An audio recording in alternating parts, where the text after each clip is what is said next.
Pourquoi les prix du pétrole sont-ils tombés aussi bas, aussi vite, alors que les meilleurs experts prédisaient le Brent à 200 voire 250 $ le baril il y a 6 ans?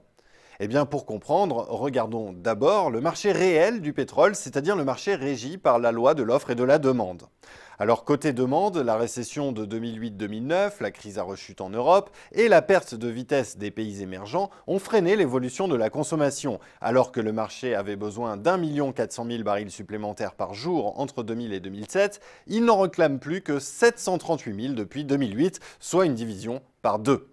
Alors regardons maintenant du côté de l'offre. La stratégie volontariste des États-Unis dans les pétroles et gaz de schiste a complètement bouleversé les équilibres. Les Américains ont à la fois inondé leur marché intérieur et limité leurs approvisionnements extérieurs.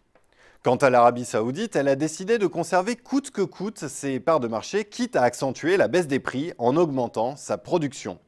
Et de leur côté, d'autres grands producteurs comme la Russie ou le Venezuela, dos au mur, n'ont pas eu d'autre solution que de produire également plus pour maintenir leurs principales recettes extérieures constituées d'exports d'hydrocarbures.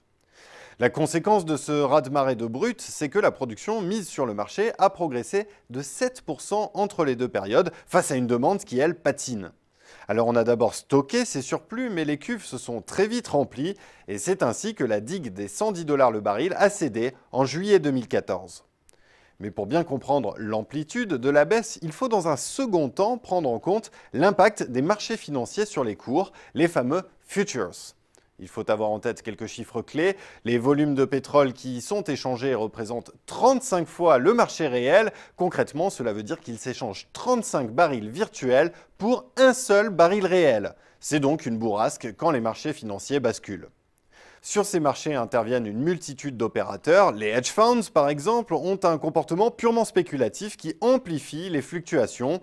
Et la brutalité de la chute des prix révèle bien qu'une bulle spéculative s'était formée. Une goutte de pétrole de trop l'a fait éclater.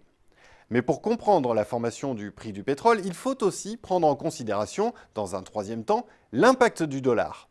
Il existe en effet une relation inverse entre le dollar et le pétrole. Pour faire simple, lorsque le dollar monte, c'est la courbe en bleu, les cours du pétrole baissent, c'est la courbe en rouge. On le voit de manière parfaitement claire sur ce graphique aux échelles inversées.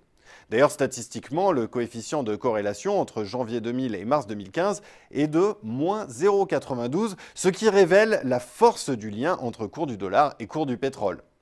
Les réajustements monétaires de 2014 et la montée du dollar ont donc eu un effet indéniable sur le cours de l'or noir.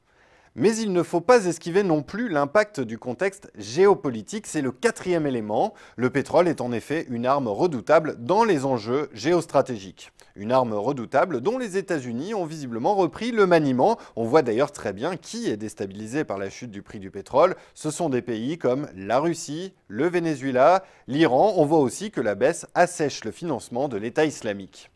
Alors pour récapituler, on a jeu de l'offre et de la demande, surstockage, marché financier, dollar et contexte géopolitique. Et c'est bien la conjugaison de ces quatre forces qui explique aujourd'hui la baisse vertigineuse du cours du pétrole.